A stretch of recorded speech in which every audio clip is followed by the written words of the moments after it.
Good morning. Welcome to our service. We'll be starting in a little less than 15 minutes. So hope you're having a good morning.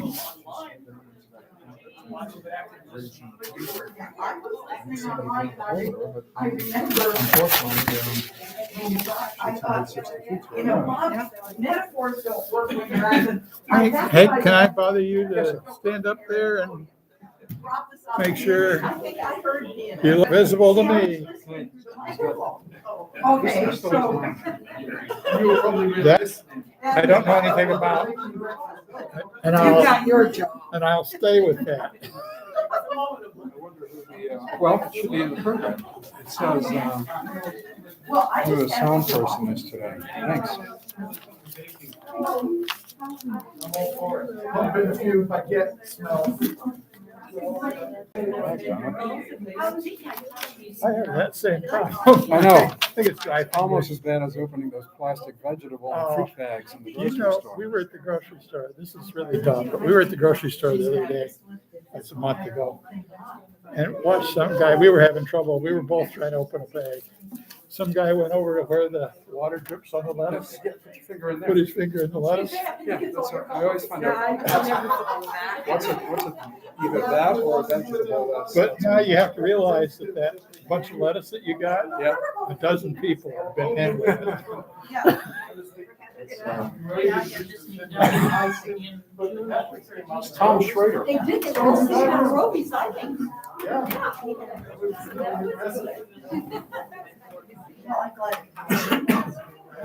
Oh, she did ever. You want to take, are you right-handed or left-handed? Yeah, I'm doing the right one. You're right-handed. I'm left-handed. Oh, Okay? Are we doing a talk back today? We are. Okay. Then if you can sit somewhere, I will turn this around and you'll sit somewhere on that side. I'll get you centered in it. That assumes I can remember what to do. You will. You always do. Well, it's nice of you to say that, but it's not true. We generally do. Next Next week week is going to be a pre-recorded one, by the way. Oh, totally? Yeah, there will be a Zoom talk back of the service. And Sarah's coming.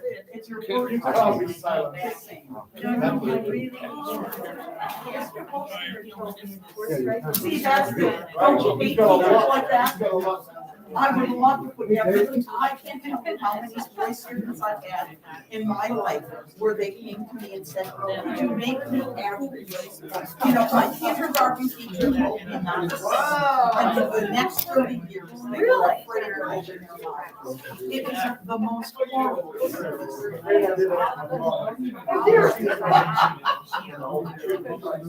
I'll sit beside her.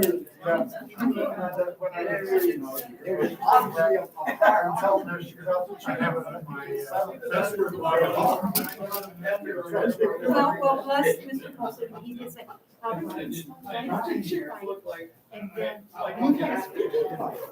you have, and so I always am. Good morning. I'm so glad that you're speaking. You are just one of the better speakers up here. I appreciate that.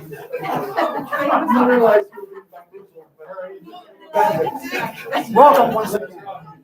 Good to see you.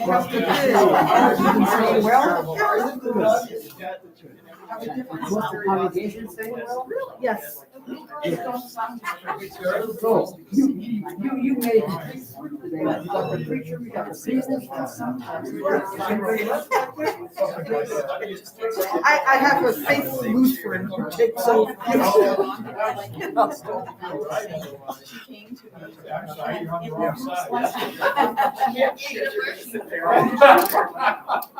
4 occupiers, and she managed every single pitch I gave her.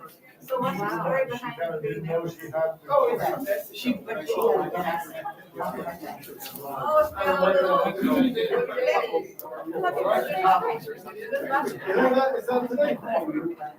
Is that right?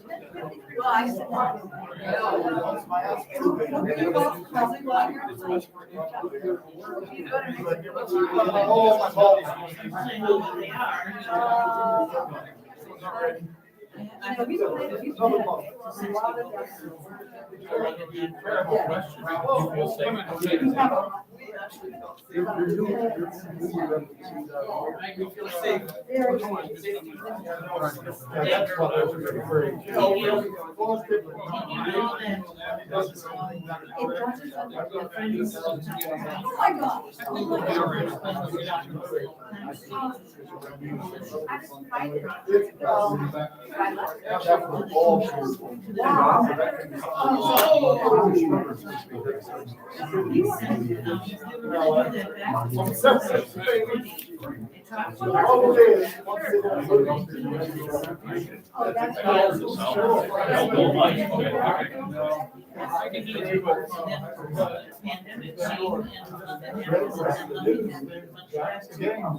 Oh.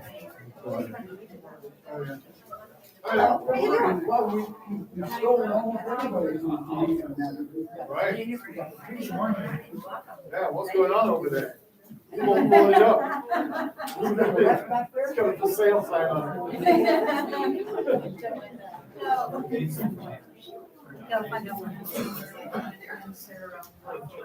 Hi, sweetie. Hi, where are you sitting? Sorry, Dawn. Next to the- Okay, well, then I'll sit over there. So, the microphone. Oh, I love that. Great. Thank you for the use of the flag. Oh, my God. Yeah. Yes.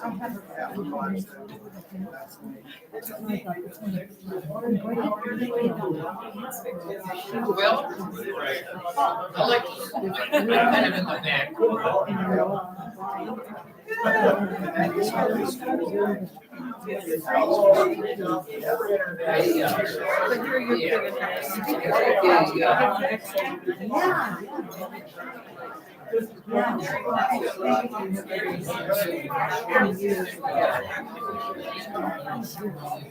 We are just.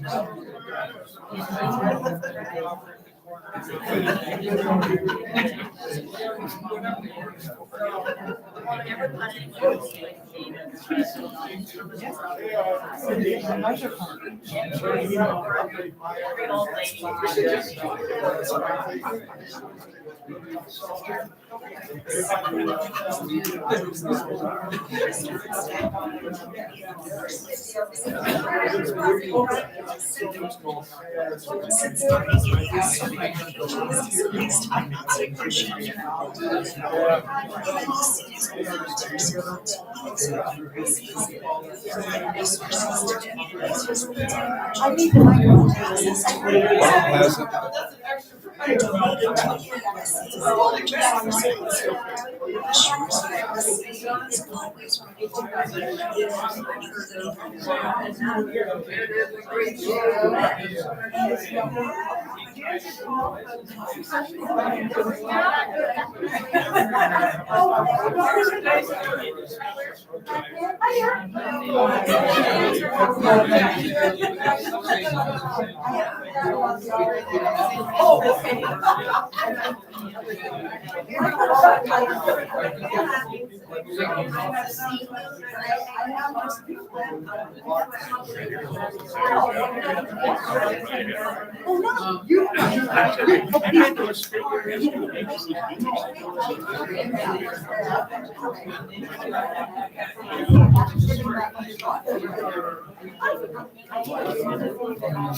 I'm a mess here. So, Bob's gonna Bob's doing it, yeah. He's got it right.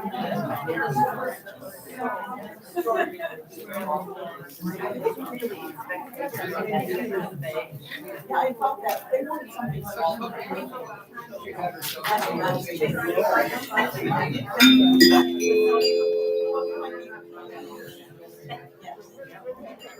They called last time, about 2 weeks ago.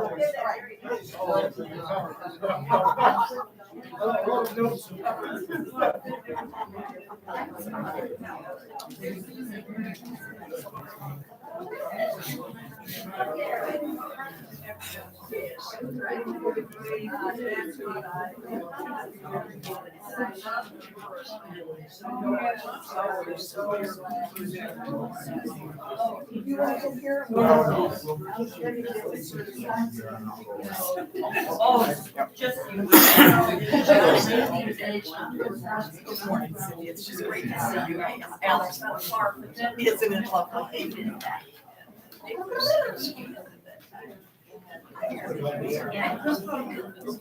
I saw them.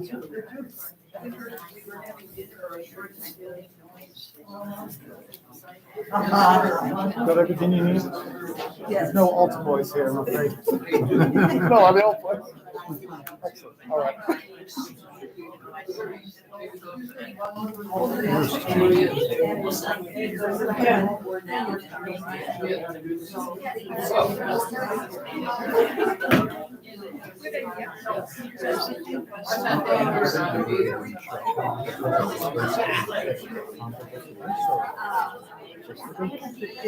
In the sanctuary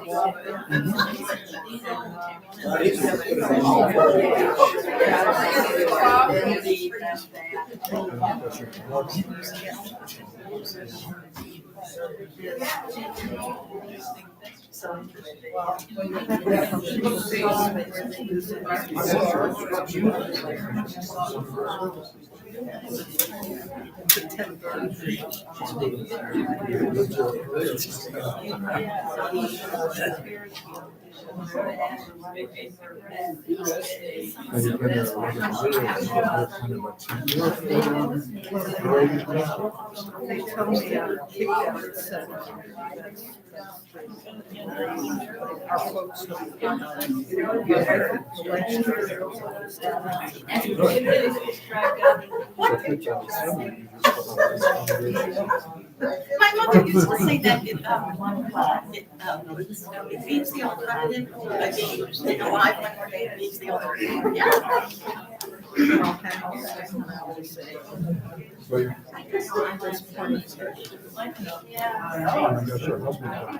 Cookies from a band. I'm embarrassed. Well, when you're 13. Excuse me, I'm sorry.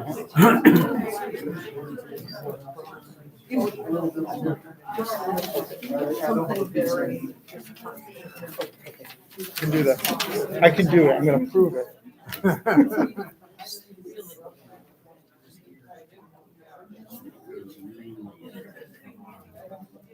After moment. Yeah, do that reading, solo. Message. That's fine. Save us? Yes. How are you?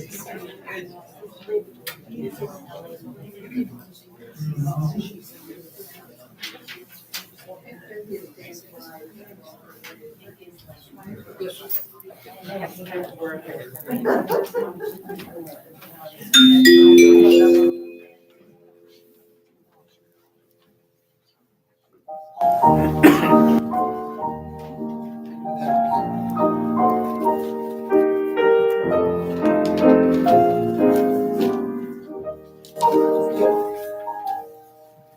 There's a tear in your eye, and I'm wondering why, for it never should be there at all. With such power in your smile, sure a stone you beguile, so there's never a a teardrop should fall. When your sweet ending laughter's like some fairy song, and your eyes twinkle bright as can be, you should laugh all the while, and at other times smile, and now smile, a smile for me.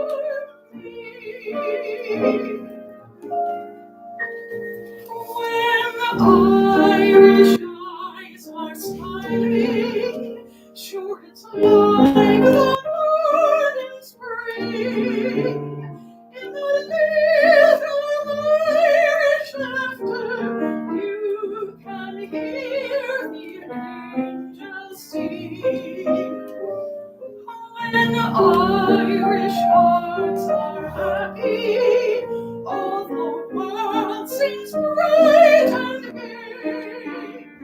And when Irish eyes are smiling, they will cheer your heart away.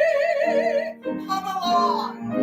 When Irish eyes are smiling, sure it's like the morning spring. In the little Irish laughter, you can hear the angels sing. When Irish hearts are happy, all the world seems bright and gay. And when Irish eyes are smiling, sure they'll steal your heart away.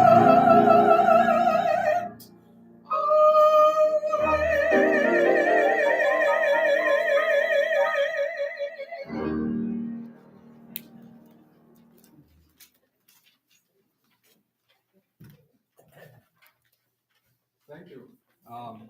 As many of you know, I'm Dutch. That makes me almost want to be Irish. Thank you. Good morning and welcome to the Unitarian Universalist Fellowship of Door County. My name is Hank Woolston. Today I have the honor of being your service leader. We're so glad you've chosen to join us, either here on site or online, or subsequently when our presentation today is presented on YouTube as well, subsequently. Before we start, a reminder to please turn off any noise-generating devices that you might have with you. And if anybody has any difficulty in hearing, either now or later on, raise your hand and Tom can help tweak the system to make it a little bit easier to hear. It's our custom at UUFTC to invite guests to introduce themselves, whether you're the first time here ever or maybe after a long absence. And what we typically ask you to do is raise your hand, stand up, and introduce yourself so that we might get to know you a little bit better. So do we have any guests joining us today? The microphone will be brought to you by Bob Lindahl. Anybody? Good. Great. It's nice to have warmer days at last, isn't it? It really is. We certainly had our share of cold days this past February and March. In fact, I can recall that one particular day in February when it was especially cold. How cold was it, you might be thinking? Well, it was so cold, I saw a chicken with a cape on.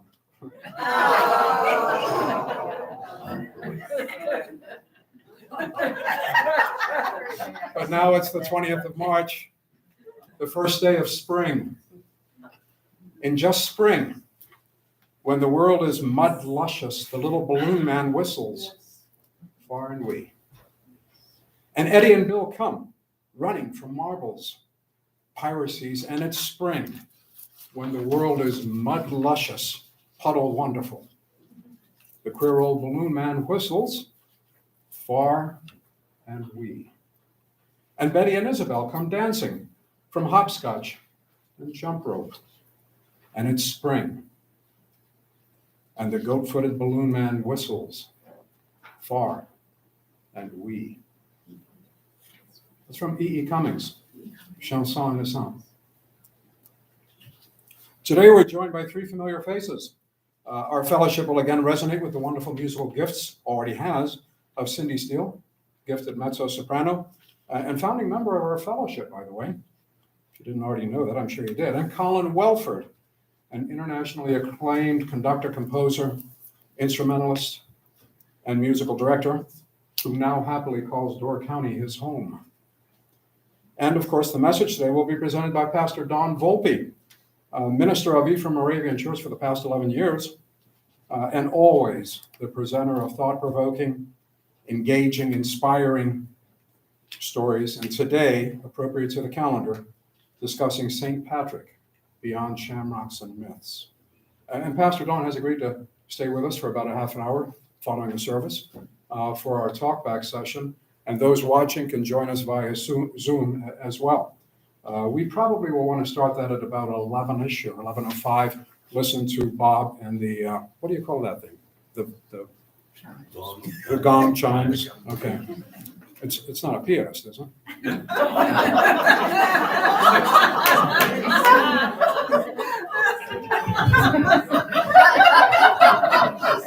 I'll wait for the giggling to subside.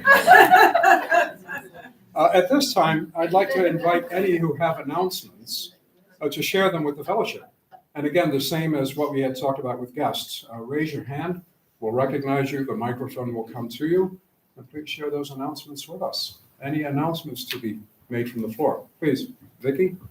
Good morning, I'm Vicki Ash, here representing the 25th anniversary year task force.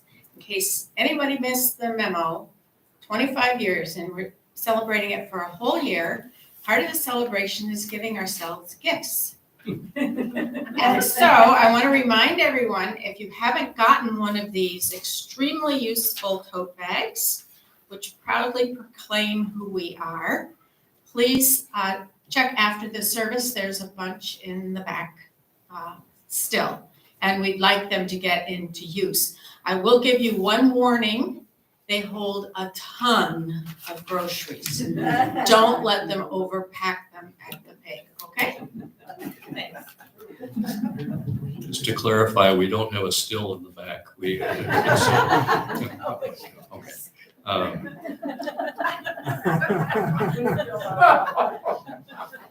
Are there any other announcements? I learned to be careful what you say.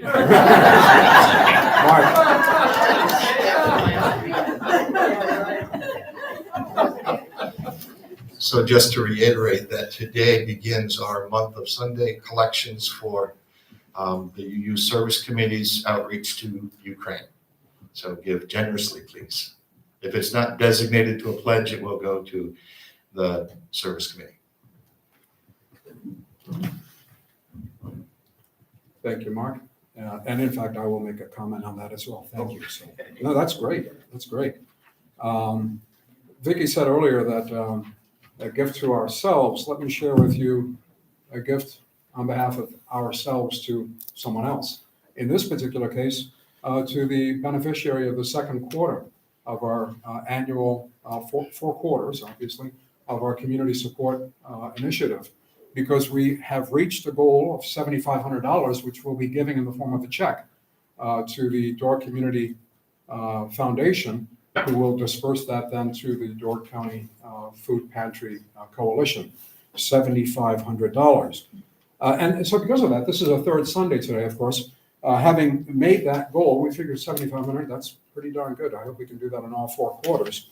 And because of the urgency of the need in the case of Ukraine, we decided to go ahead and stop at $7,500 and to initiate today what Mark just alluded to, which is a month full of Sundays, 4 Sundays, during which time any funds that are raised by the contribution plate or online or whatever you may want to do, send in a check, make sure to designate it for Ukraine relief.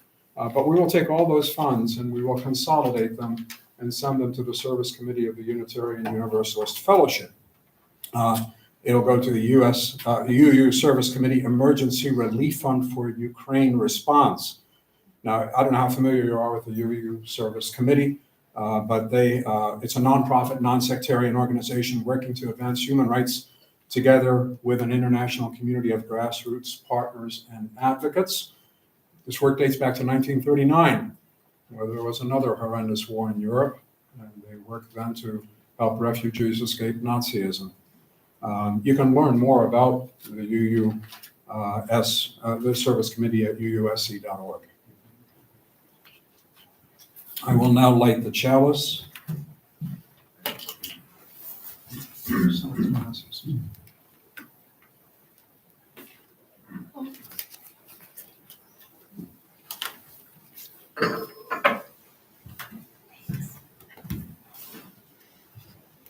Blessed is the fire that burns deep in the soul. It's the flame of the human spirit, touched into being by the mystery of life. It is the fire of reason, the fire of compassion, the fire of community, the fire of justice, the fire of faith. It is the fire of love, burning deep in the human heart, the divine glow in every life. Please stand if able and join me in our unison affirmation, which today will be a responsive reading. A responsive reading by Andre Moe. As we gather together, may we remember when you share with me what is most important to you. That is where listening begins. When I show you that I hear you, when I say your life matters, that is where compassion begins. When I open the door to greet you, that is where hospitality begins. when I venture out to bring you shelter, that is where love begins. when I risk my comfort to ease your suffering, when I act against hatred, violence, and injustice, that is where courage begins. when we experience the full presence of each other because of our shared humanity, because of our differences. That is where holy gratitude begins. May this space be a table that is not complete. Until all are welcome. May this table be a space of beauty where together we create a series of miracles and where all that we share is sacred. May it be so. Please remain standing as we hum with gusto the doxology. Thank you.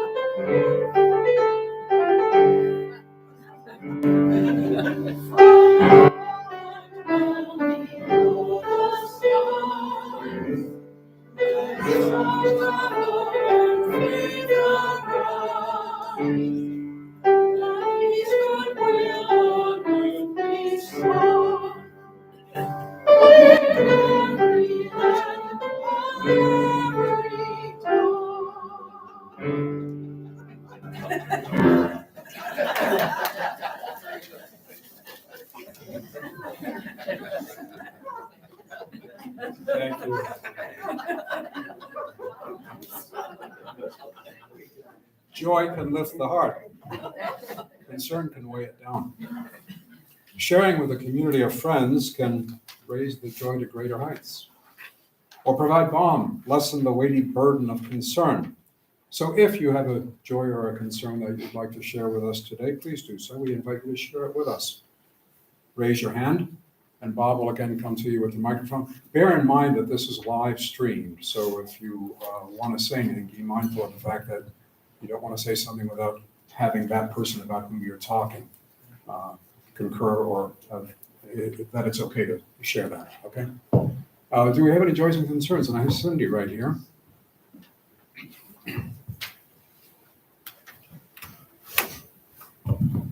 Thank you.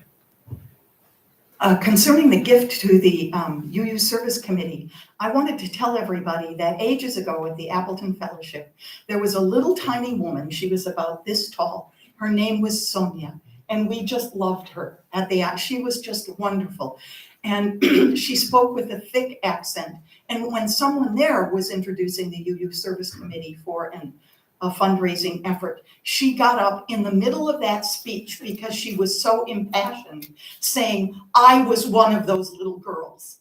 I was one who was helped by the UU social I'm sorry, Service Committee. And I just wanted to tell you that there is evidence that it really helps people. And just quickly, I know late last summer and early fall, I mentioned here, and it was supposed to be kind of a secret, that my kid got a job at York London, and it's worked out and it's well, and I'm happy to say that perhaps it could still fall through, but they might have found a home. Any other joys and concerns? I thought I saw Peggy, perhaps?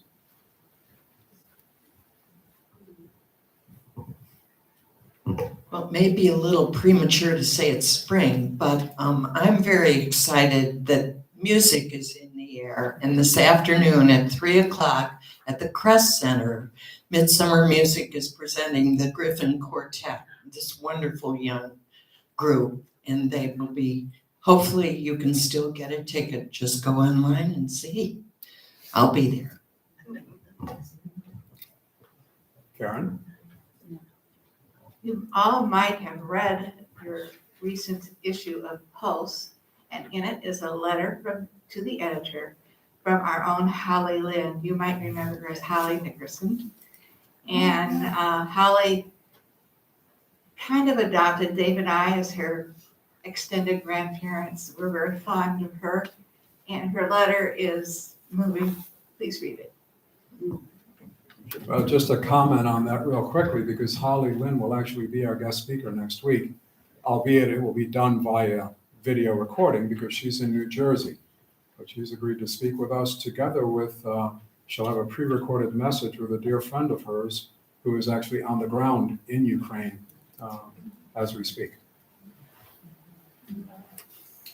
Thank you, Karen and David, for helping to bring that to my attention, which is what precipitated my getting in touch with Holly, and she's going to speak with us. Anyone else? Yes. I didn't hear anybody mention that Holly was a Peace Corps volunteer in Ukraine for 2.5 years.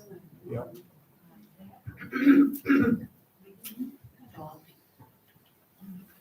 She's also the granddaughter of one of our favorite former friends, Lynn Olson. Yes. Nee Lynn Berger. Any others? I just want to say, as I get ready to leave now for a month, it's just wonderful to see this place start to fill up again, and the spirit of the place seeming to be alive or better than it was before we had to shut down, and it's wonderful to see. Ditto. It really is. The offering. I think last week, in fact, was the first time we resumed the passing of the offering plate. We'll be doing that today as well. What a delight. And a special day, as Mark alluded to earlier, today is the third Sunday. And of course, the beneficiary of this third Sunday, as well as the next 3 Sundays, is in fact Ukraine and the citizens, the people of Ukraine who are going through this terrible, terrible period. We've 20 minutes since we started the service, and I just heard a statistic the other day, I think on public radio, and I think 20 minutes is about 1,200 seconds, which means that in the last 20 minutes, 1,200 Ukrainian children have had to leave the nation of their birth. The offering.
a break now from the ongoing assault on our senses.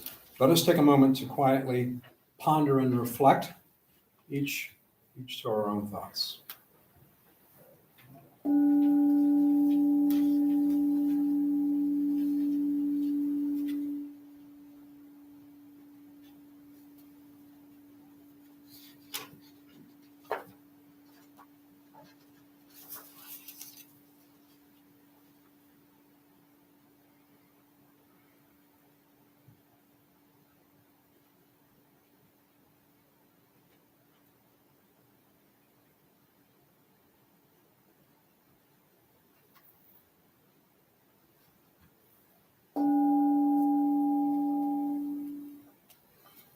And now, our speaker, Pastor Don Volpe.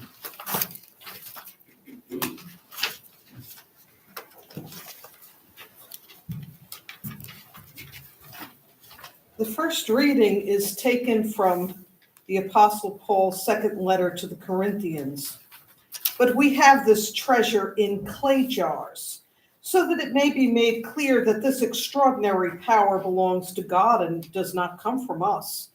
We are afflicted in every way, but not crushed, perplexed, but not driven to despair, persecuted, but not forsaken, struck down, but not destroyed. So we do not lose heart. Even though our outer nature is wasting away, our inner nature is being renewed day by day. And our second reading comes from Reverend Maureen Killeran, entitled Hope for a Great Sea Change. Maureen is a Unitarian minister. With a name like mine, it's easy to guess I'm Irish. My forebears were among the millions who struggled to escape Ireland's disastrous potato famine. With his 6 siblings, my great-grandfather Patrick boarded one of the infamous coffin ships out of Liverpool. When the ship dropped anchor in Canada, of the Killeran family, only Patrick survived. What could it have been like for that 10-year-old kid, first losing his family to typhus aboard ship, then being locked into quarantine upon arriving in what had been billed the Promised Land?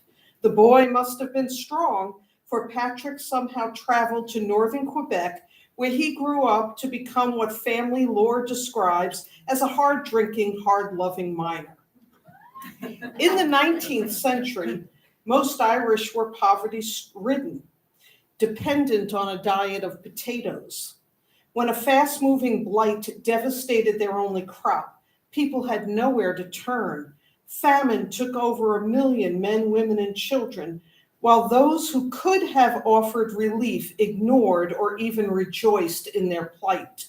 In all, 2 million people became refugees, with only 1 in 5 surviving to reach the largely hostile New World. Calamity is like that. The bottom falls out, not once, but again and again. Everything keeps changing, and you either take desperate action or you die. You hear it in Irish music, the lament for having been beaten down and for dreams both lost and denied. It's there too, the stubborn persistence for which my people are famous, the refusal to abandon the necessity of dreams.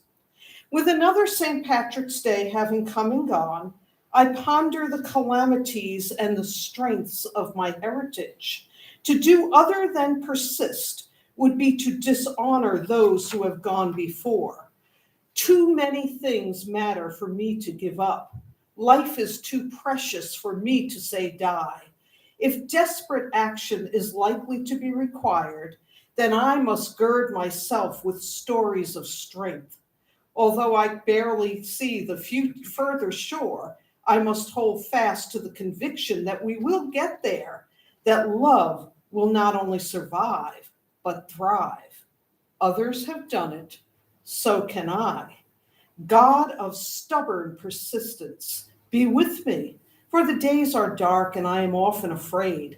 Help me feel surrounded by a cloud of witnesses, lending support to my days and giving comfort in my nights. Inspire me to draw strength from all that has gone before, that I may have courage to engage the struggles yet to come. In the name of all that is holy, this I pray. Amen.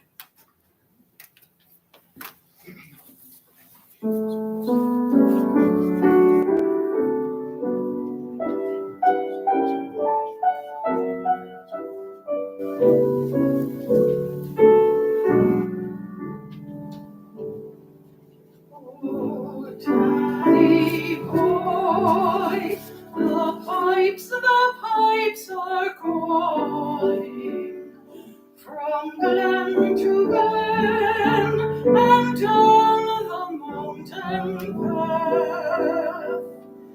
The summer's gone and all the roses falling. It's you must go, and I must bide.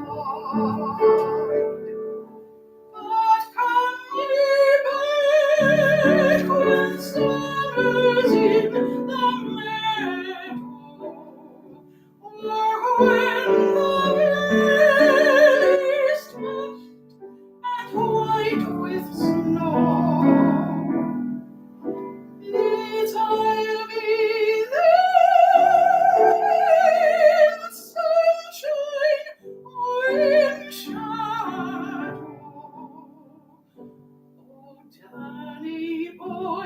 Oh, Danny boy, I love you so.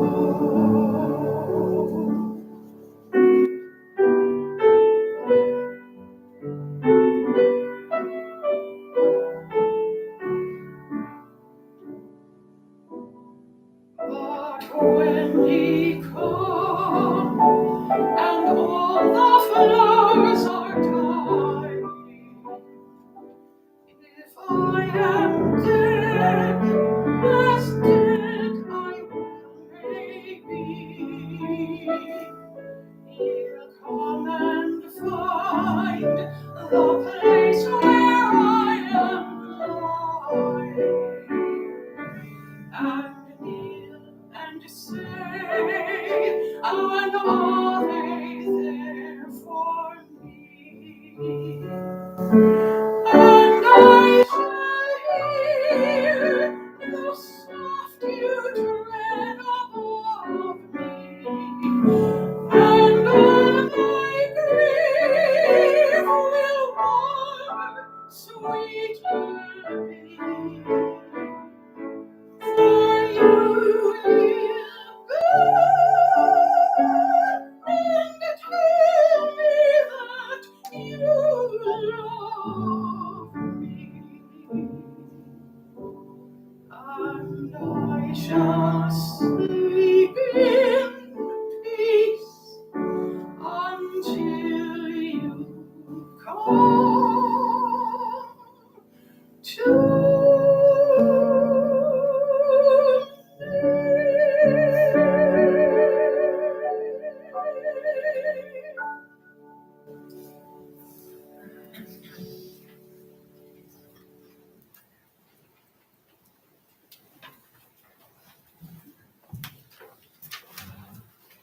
I arise today, St. Patrick. I arise today through the strength of heaven, the light of the sun, the radiance of the moon, the splendor of fire, the speed of lightning, the swiftness of wind, the depth of the sea, the stability of the earth, the firmness of rock. I arise today.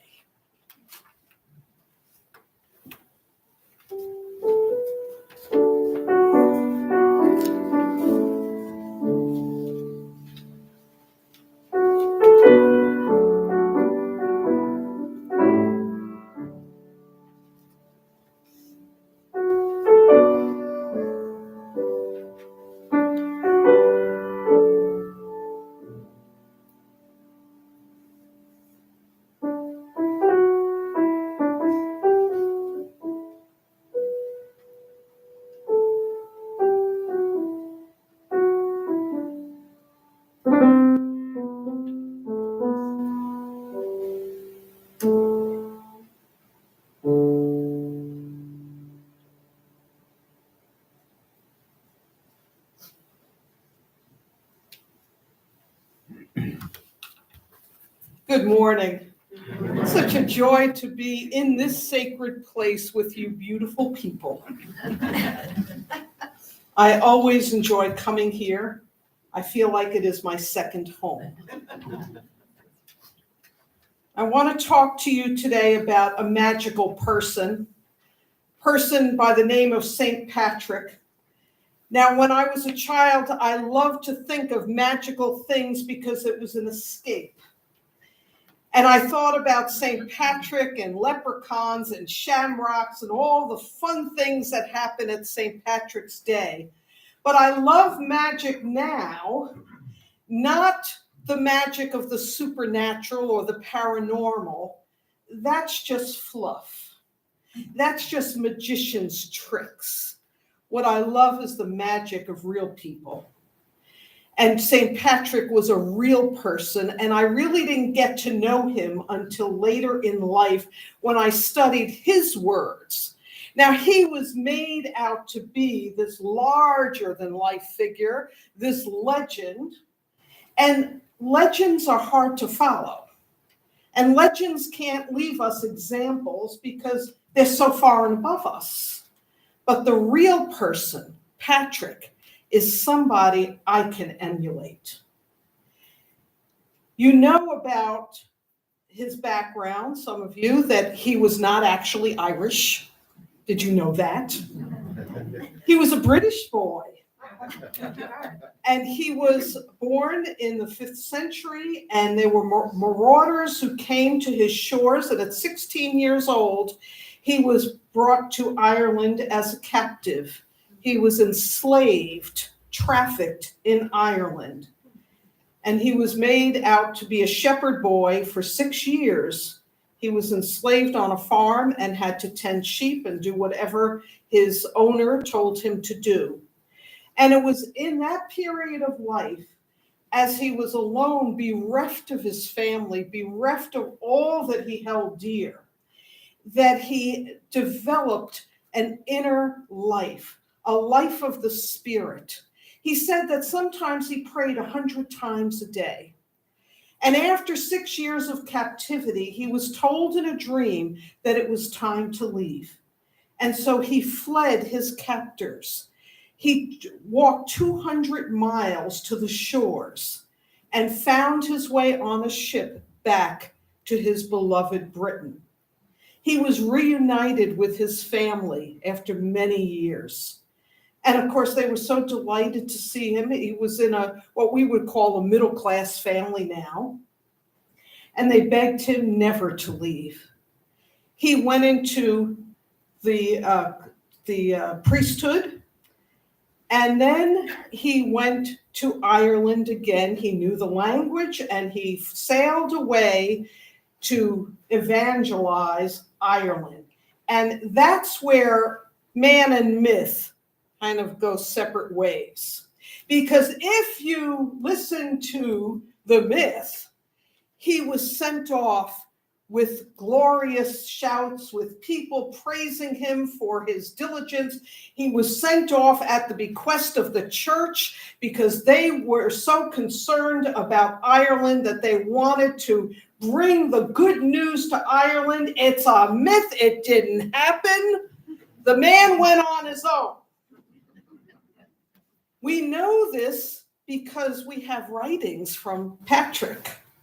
He wrote toward the end of his life, he put out his memoirs, he called them his confessions, but they weren't reminiscences of a man who lived a good life, who said, now I want to write things out so you can all have the benefit of my experience.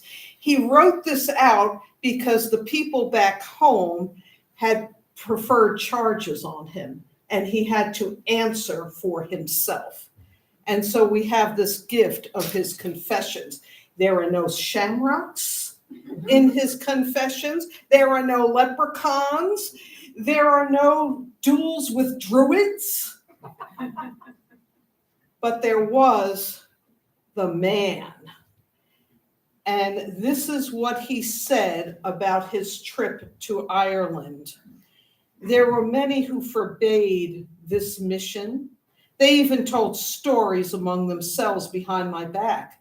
And they said, why does he put himself in danger among hostile people who do not know God? It was not that they were malicious, they just did not understand. You see, what I love about Patrick is he was not a company man. By that I mean, he was part of the bureaucracy, but he was not of the bureaucracy. He had a vision within himself. He was grounded in the holy. And having that holy grounding, it did not matter that the church official said, don't go, because he had heard a message that he was supposed to go, that he was supposed to spend his life with people who were in need. And that's just what he did, regardless of what the hierarchy said. And that is an important lesson for us today. There is of necessity hierarchy. There is of necessity institutions. And we are to be a part of that as it helps the mission. But as soon as it does not help the mission, then we need to have holy grounding. And when the holy tells us we must be about something, it doesn't matter what the bureaucracy says. I've been part of a bureaucracy for 37 years, and I'm so pleased that I'm not a company woman. And there are times when the bureaucracy just shakes their head, but that's all right. Because you see, we have holy grounding, and we have to do what the holy tells us to do. And that's exactly what Patrick did. Now, when he came to Ireland, the other myth is that he was accepted with open arms. Of course not. He paid warlords. He paid them off to keep him safe. He had to have bodyguards. There were people that he converted that were then enslaved by other Christians on other shores. He was in constant danger. And he was terribly homesick. We think that he freely adopted Ireland as his home, but he said, I could wish to leave them to go to Britain. I would willingly do this and am prepared for this, to visit my home country and my parents. But he never did, because he had a holy grounding. And he knew that his life was somehow wrapped up in the people of Ireland. And he stayed there the rest of his life, preaching the good news of liberation, the good news that God preferred the poor over the rich, and the good news that women were not second-class citizens. Even in the 5th century, Patrick knew that. But you see, we only hear about the myths and not the man who was grounded in the holy and who knew what his mission was about. And I would challenge us today. There are some in this room whose holy mission is to protect the planet. And I know sometimes it is very disconcerting and disheartening work when we see the rape of our environment. But I'm here to tell you, you have to keep with that because it is a holy mission. There are some here who are committed to the LGBTQ community to ensure rights, and it is a holy mission. I know that there are some in the religious circles that talk about sin so freely and talk about that we have to love the sinner but hate the sin. You cannot do that. And so we must stand up and love the person. If you are working for racial justice, we know how difficult work that is. And sometimes it is very discouraging, but we have a holy grounding. This is not something that comes from on high, from a bureaucracy. It comes from the very spirit of the holy that's calling us to do what we can in our lifetime, and knowing that it will not be accomplished in our lifetime. I think of the spiritual ancestor of the Unitarian Universalist Church, Michael Servetus. Does that name sound familiar? He was confronted with certain death, including the destruction of all his writings. And his death did not come at the hands of pagans. It came at the hands of Christians who thought that murder was acceptable. And this is what he said: I will burn, but this is a mere event. We will continue our discussion in eternity. And you see, when we shuffle off this mortal coil, the things we have done when we have been grounded in the divine, and the things that we have done that have been worthwhile, even if we do not see success in our lifetime, are worthy. And so, my dear friends, we continue.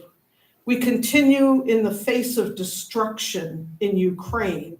We continue good work. We continue in the face of economic and social injustice. We continue good work. And we continue to persevere because we have a holy grounding. Amen.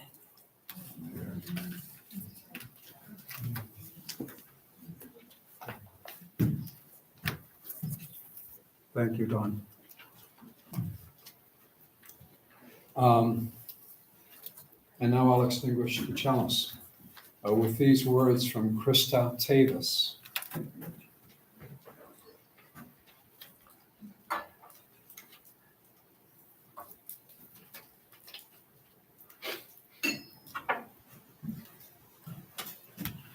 It is our work, shared with each other in covenant, that creates and sustains this beloved community.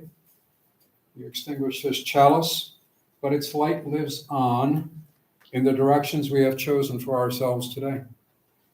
The light of this faith lives on in us, together, in our hearts, in our minds, in our bodies, and in our spirits.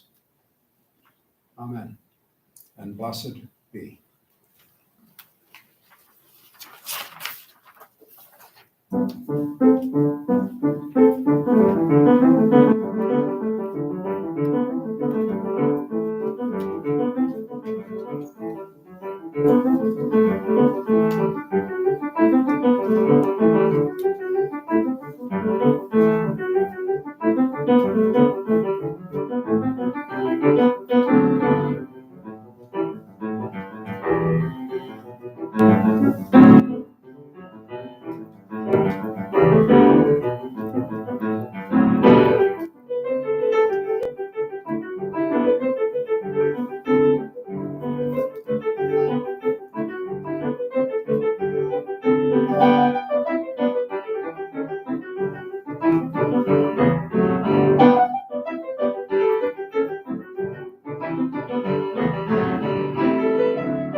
Dawn. Mark.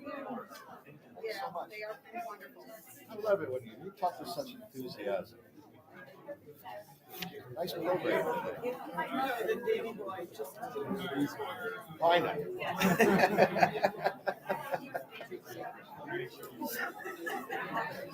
I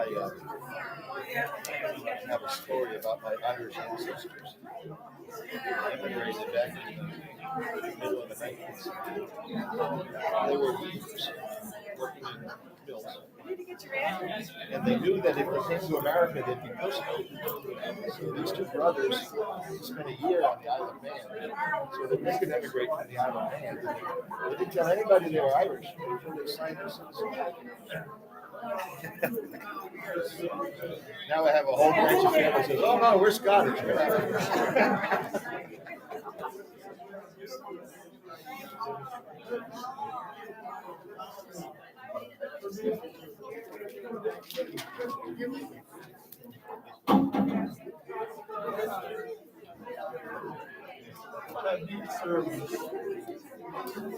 That was a wonderful message. Thank you.